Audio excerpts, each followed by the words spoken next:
Hello everyone. Today we will discuss one more topic, ethics and values at workplace. Student जो भी BSc first year के student हैं उनके curriculum में एक कोर्स चलता है ह्यूमन वैल्यूज़ एंड एथिक्स।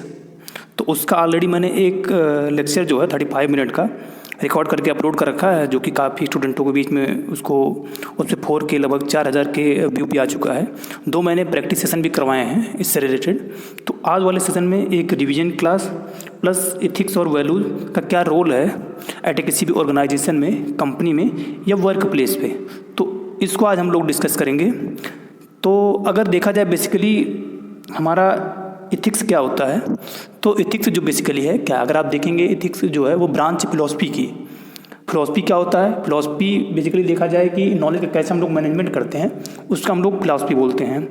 और जो एथिक्स में हम लोग स्टडी करते हैं उसको हम सिस्टमेटिक वे में प्लस रिकमेंडेड कॉन्सेप्ट हैं किसी भी इंडिविजुअल के या किसी भी ऑर्गेनाइजेशन के, राइट एंड रॉन्ग कंडक्ट, मतलब कौन से ऐसे कार्य हैं जो कि सही हैं और कौन से गलत हैं, तो वो कैसे हमारे डिसाइड होते हैं, वो एथिक्स से होते हैं। तो बेसिकली अगर एथिक्स में बोला जाए तो एथिक्स में हमारा मोरल हो गया, वैल्यूज़ हो गई, हमारी बिलीव्स हो गई, किसी भी इंडिविजुअल की, फैमिली की और सोसाइटी की, इसको हम लोग स्टडी करते हैं। और देखा जाए जो एथिक्स है वो स्पेशली एक सेट होता है पीपुल्स के बिलीव्स का, जिसमें वैल्यूज़ एंड मोरल दोनों इंक्लूड होती हैं। अब अगर देखा जाए ऑर्गेनाइजेशनल एथिक्स क्या है, तो बेसिकली ऑर्गेनाइजेशनल एथिक्स जो है वो हमारा organisational ethics is the application of general ethical rules to organisational behaviour. Organisational ethics क्या है कि जो एथिक्स के रूल हैं, राइट एंड रॉन्ग कंडक्ट, उसको हम जो ऑर्गेनाइजेशन में इंगेज पर्सन है, अगर एग्जांपल में हम लोग देखें, यूनिवर्सिटी में आप लोग स्टडी करते हैं तो यूनिवर्सिटी हो गया आपका, ये एक ऑर्गेनाइजेशन हो गया। यहाँ पे जो हर पर्सन की जो ड्यूटी है वो ऑलरेडी डिफाइन है, मतलब आपको ये वर्क करना है। टीचिंग स्टाफ है तो उसको टीचिंग करना है, एंड अगर वो सपोर्टिंग स्टाफ है तो उसका सपोर्टिंग का उसका वर्क है।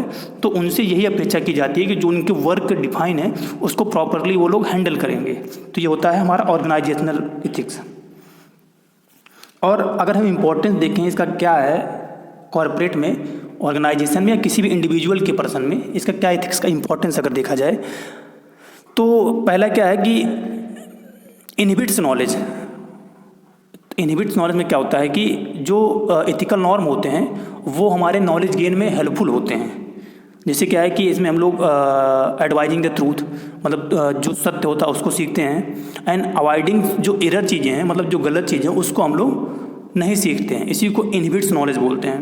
दूसरा क्या है, इनहेंस कॉपरेशन, मतलब कॉपरेशन को बढ़ाता है, एक दूसरे की हेल्प करने की। और असिस्टेंट डीलिंग कैपेबिलिटी आपके अंदर डेवलप करता है, या आप खुद कैपेबल होते हैं कि सोचने योग्य कि क्या चीज़ें गलत हैं क्या सही है, वो है। और अगर कॉर्पोरेट में इसका देखा जाए, public expect company to exhibit high level of ethical performance and social responsibility. तो क्या पब्लिक किसी भी कंपनी से या ऑर्गेनाइजेशन से ये अपेक्षा करती है कि जो प्रोडक्ट उनको मिलेगा या जो कंपनी की कार्य हैं वो प्रॉपरली उसको एक क्वालिटी प्रोडक्ट उसको प्रोवाइड कराएंगे, ये होता है। encouraging government private firms and their employ to behave ethically to prevent harm to society.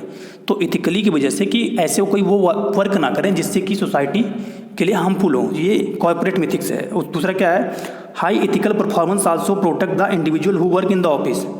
तो बेसिकली यही निकल के आ रहा है कि एथिकल जो रूल्स होते हैं किसी भी ऑर्गेनाइजेशन में, किसी भी इंडिविजुअल के या किसी भी कंपनी के, उससे क्या है कि पहला कि वो उनकी जो रिस्पॉन्सिबिलिटी होती है उसको प्रॉपर वर्क करते हैं। दूसरा कुछ ऐसा वर्क नहीं करते जिसकी जो सोसाइटी वाले पर्सन इंगेज हैं उनके लिए हार्मफुल हो, इफेक्टिवली वर्क करते हैं, टाइमली वर्क करते हैं, कॉपरेशन की भावना उनके अंदर आती है एक दूसरे की हेल्प करने की, और पब्लिक सपोर्ट करते हैं, promote moral and social values को प्रमोशन इससे मिलता है। तो ये होता है हमारा एथिक्स का इम्पोर्टेंस।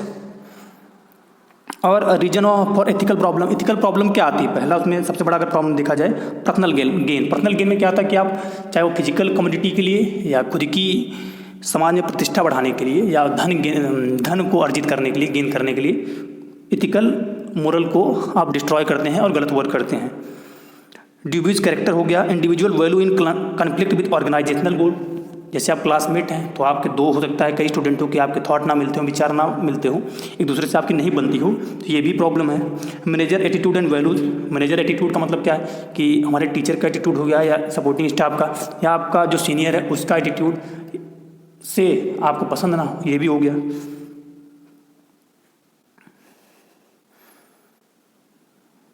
अगर हम लोग देखें कि वैल्यूज एंड एथिक्स में क्या क्या आते हैं, तो बेसिकली इसमें जो है वो हमारा आता है हॉनेस्टी, रिस्पेक्ट आता है, और रिस्पॉन्सिबिलिटीज़ आती हैं, ट्रांसपेरेंसी आती है, फेयरनेस एंड कंपेरिजन आता है, इनिशिएटिव आता है, परसिवरेंस आता है, करेज आता है, इंटीग्रिटी आता है। तो ये हमारे क्या होते हैं एथिक्स और वैल्यूज।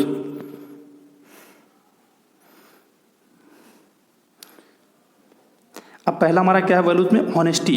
हॉनेस्टी बेसिकली क्या होता है, being straightforward, sincere, truthful, free of a fraud, deception और मिस प्रेजेंटेशन। तो क्या है कि आप जो हमेशा सही बोलते हैं, सत्य बोलते हैं, आप कोई ऐसा वर्क नहीं करते हैं किसी लोगों को झूठ बोल के आप अपना काम करवाते हैं, या जो भी अच्छे वर्क नहीं है जो मतलब एक इलीगल वर्क माने जाते हैं, तो उस वैसा आप कोई बिहेवियर नहीं करते, तो आप हॉनेस्टी पर्सन बोले जाते हैं। आप अपने काम के प्रति ईमानदार हैं। वैसे स्टूडेंट हो गए, अगर कोई भी स्टूडेंट प्रॉपर्ली वो अपना जो भी वर्क उसका वो कंप्लीट कर रहा है, एग्जाम में टाइमली पहुंच रहा है, जो भी क्वेश्चन मिल रहा है उसको प्रॉपर्ली सॉल्व कर रहा है, या कभी अपना मार्क्स बढ़ाने के लिए किसी भी टीचर से झूठ नहीं बोल रहा है, तो वो हॉनेस्ट स्टूडेंट बोला जाएगा। दूसरा क्या है, transparency, to be open, honest and available to provide clear, accurate and understandable information. Example में देखें, in the context of financial disclosure. Transparency क्या होता है, ट्रांसपेरेंसी मतलब ये होता है कि अगर स्टूडेंट के वे में देखा जाए तो उनका एग्ज़ाम हुआ किसी भी कोर्स का, जो इंस्ट्रक्टर है उसने प्रॉपरली क्वेश्चन पेपर सेट किया, और पेपर सेट करने से पहले टीचर क्या है कि एक आइडिया देता है कि हम ये सिलेबस बता रहे हैं आपको, यहाँ से क्वेश्चन पुटअप करेंगे, तो अगर प्रॉपरली वहीं से क्वेश्चन पूछे गए तो वो ट्रांसपेरेंसी हो गई। दूसरी ट्रांसपेरेंसी, कॉपी आपकी जब चेक हो रही है तो जो स्टूडेंट जितना आपके क्वेश्चन जो पूछा गया जितना उसमें स्टूडेंट ने लिखा है उसके अकॉर्डिंग जितना जिसकी वैल्यू है, जितना उसने लिखा उस हिसाब से अगर मार्क्स उसको दिए जाएं तो ये ट्रांसपेरेंसी हो गया। वैल्यू हॉनेस्टी से क्या बिल्ड होता है, बेसिकली एक ट्रस्ट बिल्ड होता है। दूसरा क्या है कि फॉस्टर्स कम्युनिटी बनती है, मतलब क्या है कि एक स्वच्छ जो समुदाय होता है वो बनता है। Makes communication more efficient and effective बनाता है। Demonstrate respect for the dignity of other, क्या है कि दूसरे के लिए रोल मॉडल आप प्रेजेंट करते हैं।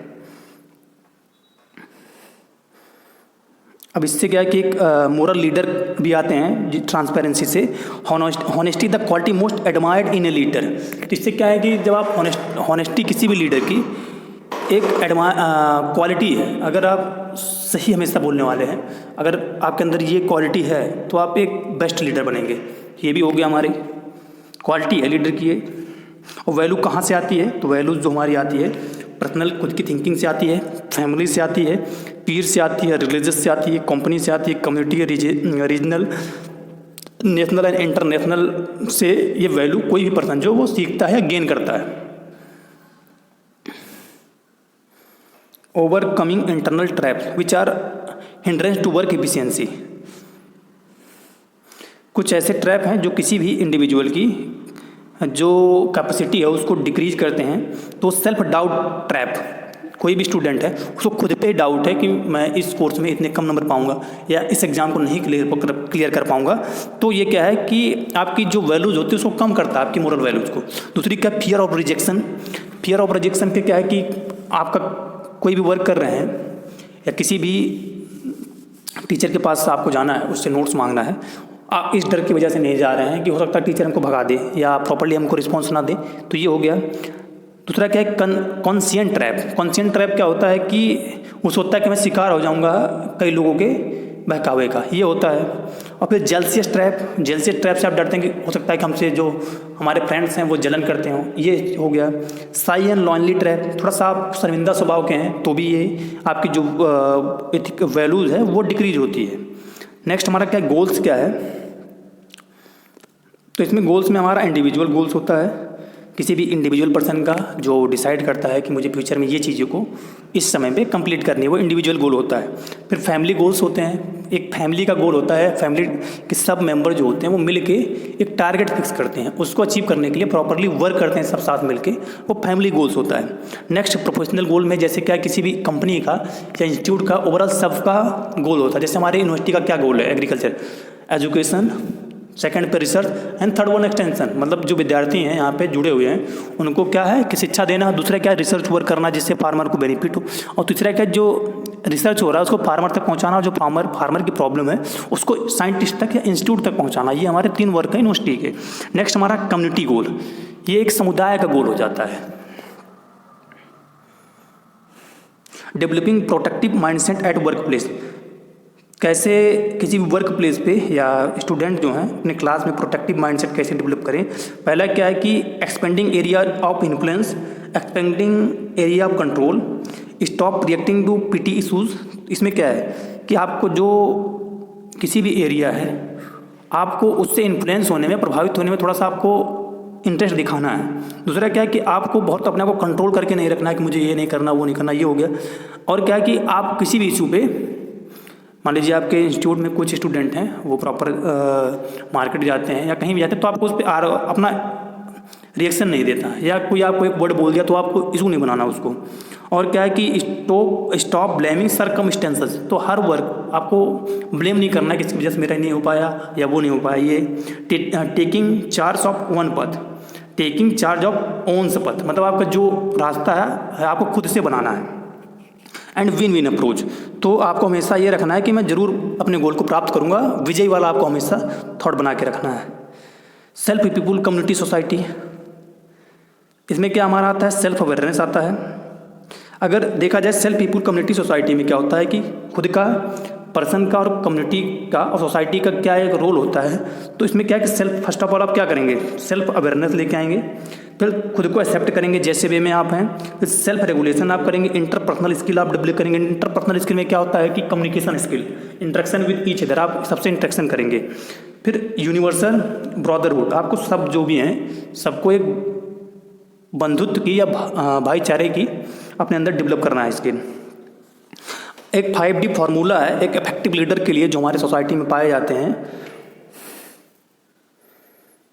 उसमें क्या है कि पहला हमारा कि डायरेक्शन, एक डायरेक्शन मतलब एक गोल, ऑब्जेक्टिव डिसाइड करेंगे, फिर उसका डिटर्मिनेशन करेंगे कि कैसे उसको हम अचीव कर सकते हैं। फिर डेडिकेशन होगा, टाइमली वर्क जो होंगे वो उसका ब्लूप्रिंट बनाया जाएगा। फिर डिसिप्लिन, प्रॉपर्ली उसको फॉलो किया जाएगा। फिर डेडलाइन, उसकी एक सीमा निर्धारित की जाएगी, इस समय से पहले इसको हमको अचीव करना है। फिर characteristics of a good ethical leader, एक इथिकल लीडर जो होता है उसके क्या कैरेक्टरिस्टिक्स होते हैं। तो उसमें पहला क्या है कि इनिशिएटिव होगा, कि मतलब स्टार्ट करने वाला, किसी भी कार्य को सबसे पहले वही स्टार्ट करेगा। रिस्पॉन्सिबिलिटी मेकर हो, फोकस्ड अटेंशन उसका हो, विजन एंड मिशन वाला हो। इनकरेज अदर कम्युनिटी, मतलब सबको कमिटमेंट करके इनकरेज करे। और हैंडलिंग कॉन्फ्लिक्ट्स, मतलब जो भी कठिनाई आ रही है उसको हैंडल करने की उसके अंदर क्षमता हो। फिर इथिकल प्रिंसिपल होते हैं, डू नो हार्म, मतलब हमको किसी को हानि नहीं पहुंचानी है। Make things better, respect other, be fair, be compensate, ये एथिकल प्रिंसिपल है।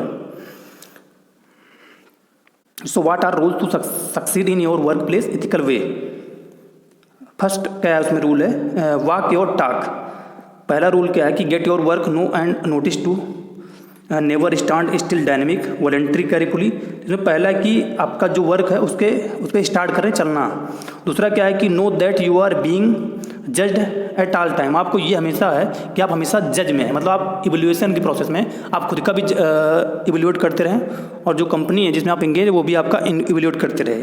फिर थर्ड क्या है, हैव ए प्लान, आपके पास एक प्लान होना चाहिए कि मतलब लॉन्ग टर्म बना रहे हैं, शॉर्ट टर्म बना रहे हैं कि उसको कैसे हम प्रमोट करेंगे। गेम प्लान हो गया, उसके ऑब्जेक्टिव हम डिसाइड करेंगे, उसमें अपना रोल देखेंगे आप, तो इस हिसाब से उसमें क्या कठिनाई आएंगे उसको वर्क करेंगे। फिर फोर्थ पे क्या आएगा, if you can't say anything nice shut up, मतलब क्या है कि आपको मैनर्स अपने अंदर डेवलप करना है, चाहे वो थैंक यू का हो गया, प्लीज़ का हो गया, आपको स्टैंड अप होना है अदर्स के लिए, तो ये हमारे फोर्थ रूल है। फिफ्थ क्या है, लुक आफ्टर योर सेल्फ, मतलब क्या है कि आपको खुद के बारे में देखना है। Know the ethics of your industry, आपकी इंडस्ट्री क्या एथिक्स उसको चेक करना। Know the legality of your industry, set personal standards, never cover up anyone else, keep records. ये हमारे 5th रूल है। 6 में क्या है कि blend in, know the corporate culture, corporate culture को हमको जाना है। स्पीक द लैंग्वेज के बारे में हमको सीखना है। 7th में क्या है, एक्ट ऑन स्टेप अहेड, आपको एक कदम आगे बढ़ाना है। फिर क्या है कि कल्टिवेटिव डिप्लोमेसी, इसमें क्या है कि जो भी कॉन्फ्लिक्ट आ रही है उसको बात करके आपको सुलझाना है। फिर रूल 9 है, नो द सिस्टम, जो सिस्टम है उसके बारे में आपको जानना है।